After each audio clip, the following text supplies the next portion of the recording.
السلام علیکم ورحمۃ اللہ تعالی وبرکاتہ۔ آپ تمام سامعین ناظرین سے گزارش ہے کہ آپ ہمارے اس 5 منٹ کے مدرسے کو روزانہ پابندی سے سننے کی کوشش کریں اور اپنے دوست احباب میں ضرور شیئر فرمائیں۔ شکریہ۔ نمبر 1، اسلامی تاریخ 5 ذی الحجہ۔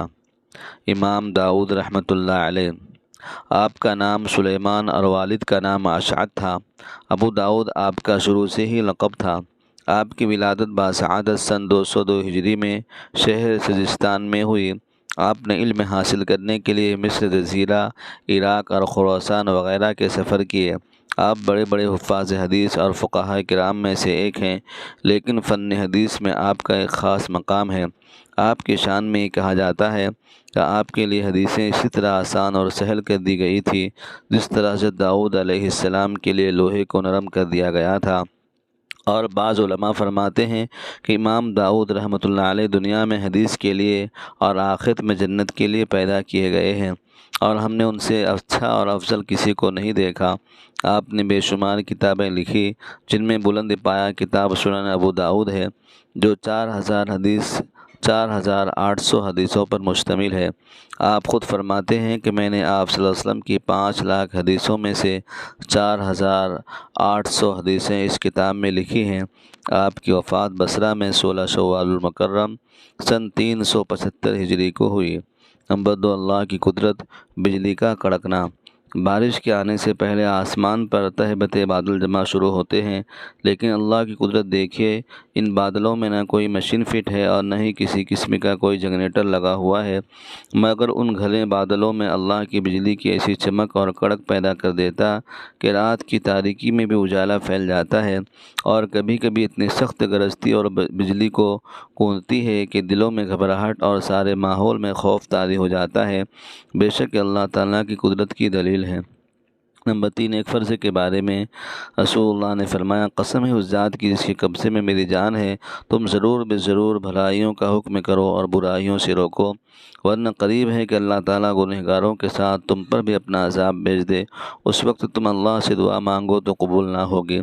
فائدہ، نیکیوں کا حکم دینا اور برائیوں سے روکنا امت کے ہر فرد پر اپنی حیثیت اور طاقت کے مطابق ضروری ہے۔ نمبر 4، ایک سنت کے بارے میں عمامہ کا شملہ چھوڑنا۔ رسول اللہ صلی اللہ علیہ وسلم جب عمامہ باندھتے تو اس کا شملہ اپنے دونوں کاندھوں کے درمیان چھوڑ دیتے۔ نمبر 5، ایک اہم عمل کی فضیلت، اچھے اخلاق والے کا مرتبہ۔ رسول اللہ نے فرمایا، یقیناً مومن اپنے اچھے اخلاق کے ذریعے نفل نمازیں پڑھنے والے روزے دار شخص کے مرتبے کو حاصل کر لیتا ہے۔ نمبر 6، ایک گناہ کے بارے میں نماز سے منہ موڑنا۔ معراج کی رات رسول اللہ صلی اللہ علیہ وسلم کا غسل ایسے لوگوں پر ہوا جن کے سروں کو کچلا جا رہا تھا۔ جب سر کچل دیا جاتا تو دوبارہ پھر اپنے حالت پر لوٹ آتا، پھر کچل دیا جاتا، اس عذاب میں ذرا برابر کمی نہیں ہوتی۔ حضور نے جبرائیل علیہ السلام سے پوچھا کہ یہ کون لوگ ہیں؟ حضرت جبرائیل علیہ السلام نے جواب میں فرمایا، یہ وہ لوگ ہیں جن کے چہرے نماز کے وقت بھاری ہو جاتے تھے، یعنی نماز سے منہ چراتے تھے۔ نمبر 7، دنیا کے بارے میں رسول اللہ نے فرمایا، جو شخص دنیا میں رغبت کرے گا اور اس میں لمبی لمبی امیدیں باندھے گا، اللہ تعالیٰ اس کے دلوں کو دنیا میں رغبت کے حساب سے اندھا کرے گا، اور جو شخص دنیا سے بے رغبتی کرے گا اور اپنی امیدوں کو کم کرے گا، اللہ تعالیٰ اس کو بغیر سیکھے علم عطا کرے گا اور بغیر کسی کی رہنمائی کے ہدایت عطا فرمائے گا۔ نمبر 8، آخرت کے بارے میں ایمان والوں کا ٹھکانہ۔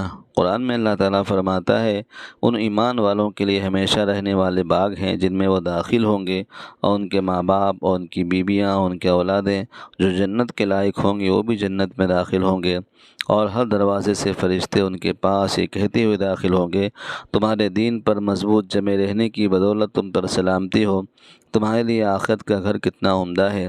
نمبر 9، طب نبوی سے علاج، فاسد خون کا علاج۔ رسول اللہ نے فرمایا، بہترین دوا حجامت یعنی پچنا لگوانا ہے، کیونکہ وہ فاسد خون کو نکال دیتی ہے، نگاہ کو روشن کر دیتی ہے اور کمر کو ہلکا کر دیتی ہے۔ نمبر 10، قرآن کی نصیحت۔ قرآن میں اللہ تعالیٰ فرماتا ہے، مانگنے والے کو نرمی سے جواب دے دینا اور اس کو معاف کر دینا اس صدقے اور خیرات سے بہتر ہے جس کے بعد تکلیف پہنچائی جائے۔ اللہ تعالیٰ بڑا بے نیاز اور غیرت مند ہے۔ اللہ تعالی ہم سب کو ان باتوں پر عمل کرنے کی، اس کو آگے پھیلانے کی توفیق عطا فرمائے۔ وما علینا الا